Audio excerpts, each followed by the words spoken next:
नमस्कार दोस्तों, तेजस एकेडमी में आपका स्वागत है। डिक्टेशन में 1000 शब्द हैं, स्पीड 100 शब्द प्रति मिनट रहेगी। शुरू करेंगे 5 सेकंड में। 1971 में भारत के वित्त मंत्री द्वारा दिया गया बजट भाषण भारतीय इतिहास का एक महत्वपूर्ण अध्याय है, क्योंकि यह भाषण उस समय की सामाजिक, आर्थिक और राजनीतिक स्थितियों को परिलक्षित करता है। इस भाषण ने देश की अर्थव्यवस्था की दिशा और सरकार की प्राथमिकताओं को दर्शाया। यह भाषण भारतीय उपमहाद्वीप के विभाजन के बाद एक नए भारत के निर्माण की दिशा में एक और महत्वपूर्ण कदम था। 1971 का समय भारत के लिए राजनीतिक और आर्थिक दृष्टिकोण से अत्यधिक महत्वपूर्ण था। यह वह समय था जब देश में गरीबी, बेरोजगारी और आर्थिक असमानता जैसी चुनौतियां सामने थीं। साथ ही यह वर्ष भारत पाकिस्तान युद्ध का भी था, जिसने देश की अर्थव्यवस्था पर भारी दबाव डाला। इसके बावजूद उस समय की सरकार ने आर्थिक सुधारों और समाज के वंचित वर्गों के कल्याण के लिए कदम उठाए। उस समय सरकार की प्राथमिकता भारी उद्योगों, कृषि और सेवा क्षेत्र को विकसित करने की थी। भाषण में यह स्पष्ट किया गया कि सरकार का उद्देश्य ग्रामीण और शहरी क्षेत्रों के विकास, आर्थिक असमानता को कम करना है।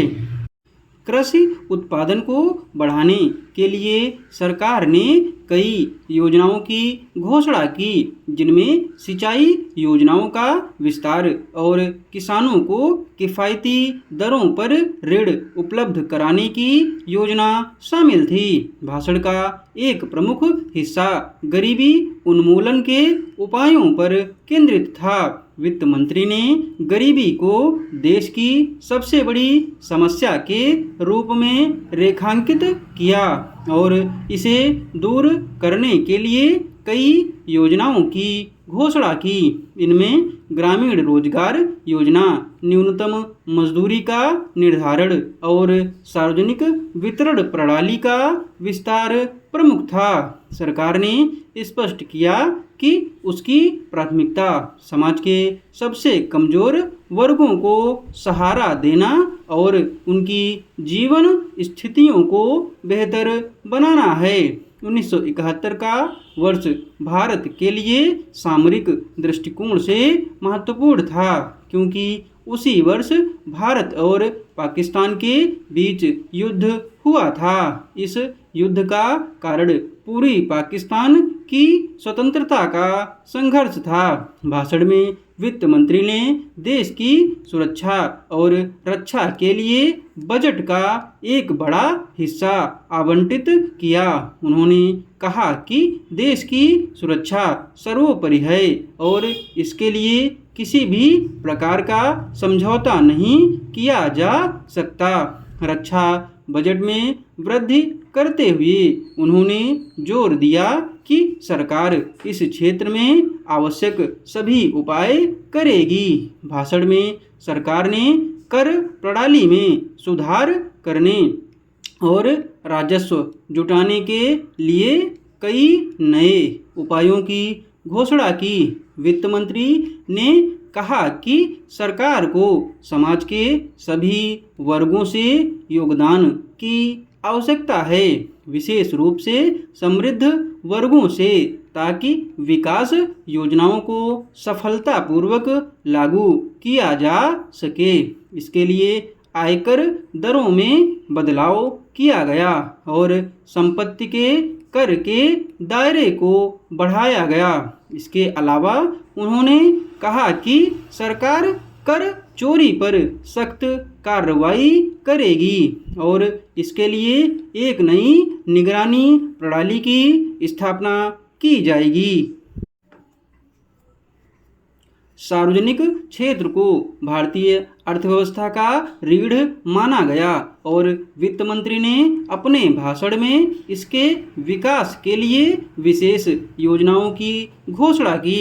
उन्होंने कहा कि सरकार सार्वजनिक क्षेत्र के उद्योगों में निवेश बढ़ाएगी ताकि देश की औद्योगिक आधार को मजबूत किया जा सके।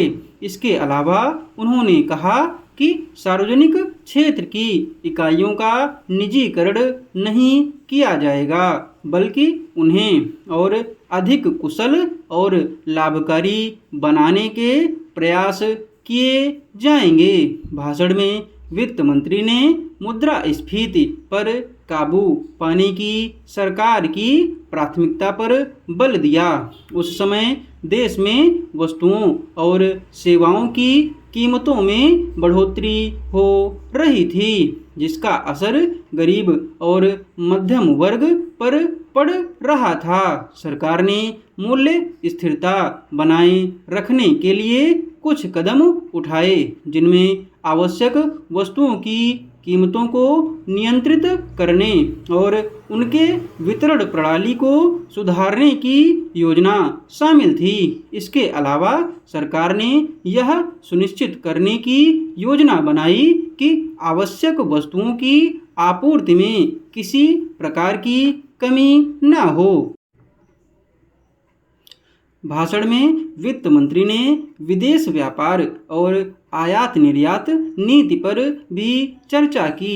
उन्होंने कहा कि भारत को अपने निर्यात को बढ़ाने की दिशा में ठोस कदम उठाने की आवश्यकता है। इसके लिए सरकार ने कुछ प्रोत्साहन योजनाओं की घोषणा की, जिनमें निर्यातकों को विशेष सुविधाएं प्रदान की गईं। इसके साथ ही आयात पर नियंत्रण और विदेशी मुद्रा की बचत के उपायों पर भी जोर दिया गया। विदेशी निवेश को आकर्षित करने के लिए भी कुछ नीतिगत सुधारों की घोषणा की गई। वित्त मंत्री ने अपने भाषण में शिक्षा और स्वास्थ्य क्षेत्र पर विशेष ध्यान दिया। उन्होंने कहा कि देश का दीर्घकालिक विकास तभी संभव है जब उसकी जनता शिक्षित और स्वस्थ हो। इसके लिए सरकार ने शिक्षा के क्षेत्र में नए स्कूल और कॉलेज खोलने की योजना बनाई। साथ ही मौजूद शैक्षणिक संस्थाओं में सुधार करने के लिए विशेष बजट आवंटित किया। स्वास्थ्य के क्षेत्र में प्राथमिक चिकित्सा सुविधाओं के विस्तार और ग्रामीण क्षेत्रों में स्वास्थ्य सेवाओं की पहुंच बढ़ाने के उपाय किए गए। भाषण में वित्त मंत्री ने बैंकिंग क्षेत्र में सुधारों की आवश्यकता पर भी जोर दिया। उन्होंने कहा कि बैंकिंग प्रणाली को और अधिक सुलभ और पारदर्शी बनाने की दिशा में कदम उठाए जाएंगे। ग्रामीण क्षेत्रों में बैंकिंग सेवाओं का विस्तार करने और छोटे उद्यमियों को आसान ऋण प्रदान करने के लिए विशेष योजनाओं की घोषणा की गई। इसके अलावा सरकारी बैंकों की कार्य क्षमता को बढ़ाने और उनकी निगरानी के लिए एक नई नियामक प्रणाली लागू करने की बात भी कही गई। वित्त मंत्री ने 1971 के इस भाषण ने उस समय के भारत की आर्थिक और सामाजिक चुनौतियों का गहन विश्लेषण किया। यह भाषण न केवल देश की तत्कालीन समस्याओं का समाधान देने का प्रयास था, बल्कि यह आने वाले वर्षों में भारत के आर्थिक विकास की दिशा तय करने वाला एक महत्वपूर्ण दस्तावेज भी था। गरीबी उन्मूलन, रक्षा क्षेत्र में मजबूती, राजस्व जुटाने के उपाय और सार्वजनिक क्षेत्र का विकास जैसे मुद्दों पर जोर देते हुए यह भाषण एक समग्र विकास की दृष्टि प्रस्तुत करता है तथा 1971 के बजट भाषण को भारतीय अर्थव्यवस्था के इतिहास में एक महत्वपूर्ण मोड़ के रूप में देखा जाता है, जिसने देश की आर्थिक दिशा और नीतियों को आकार दिया।